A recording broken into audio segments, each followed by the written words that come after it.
अस्सलाम वालेकुम व्यूअर्स, क्या हाल है आप लोगों के। आज हम अमेज़न प्राइवेट लेबल के कोर्स में ये डिस्कस करेंगे कि ई कॉमर्स क्या होती है और इसके साथ साथ अगर आपने अमेज़न पे काम करना है तो अपना माइंडसेट किस तरह से बनाना है। ये बहुत इंपॉर्टेंट चीज़ है क्योंकि अपना सबसे पहले अपना माइंडसेट डेवलप करेंगे तभी आप अमेज़न पे सही तरह से कामयाब हो सकते हैं।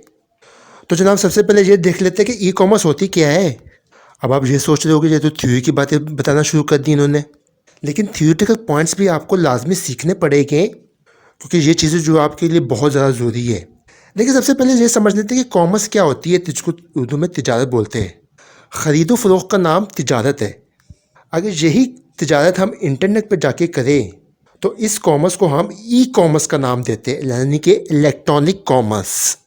एग्जाम्पल के तौर पर देखिए, जैसे पाकिस्तान में आपने अक्सर देखा होगा फेसबुक पे लोग चीज़ें सेल कर रहे होते हैं, अपने मुख्तलिफ प्रोडक्ट्स सेल कर रहे होते हैं और लोग जब वहाँ पे जाके ख़रीद रहे होते हैं। ये क्या है, ख़रीदो फरोख्त हो रही है ना, तो ये ई कॉमर्स ही कहलाती है।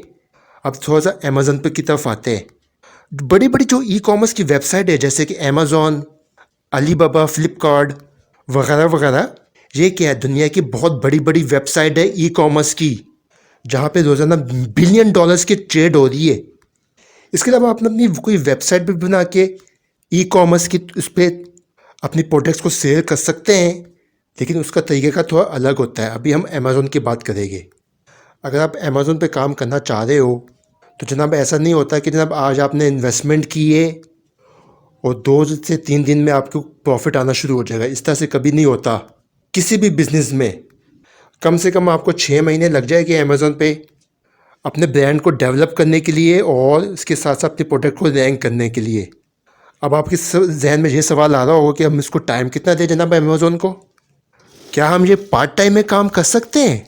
हाँ जी, कर सकते हैं, लेकिन शुरू में अपने आप माइंड को थोड़ा स्ट्रॉन्ग रखना पड़ेगा और 4 से 5 घंटे डेली के देने पड़ेंगे।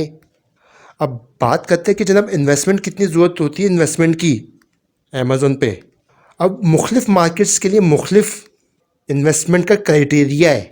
अगर आप यूएसए में काम करना चाह रहे हैं तो यूएसए की मार्केट में काम करना चाह रहे हैं जो कि काफ़ी कम्पिटिटिव है, तो वहाँ पे इन्वेस्टमेंट की ज़्यादा चाहिए होती है।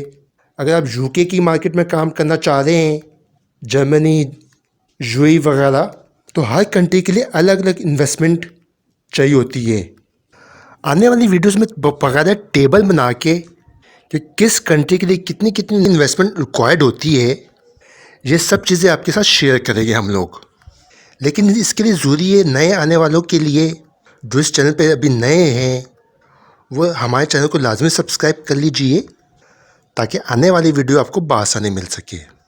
अब मुझे इजाज़त दें एंड बेस्ट ऑफ लक।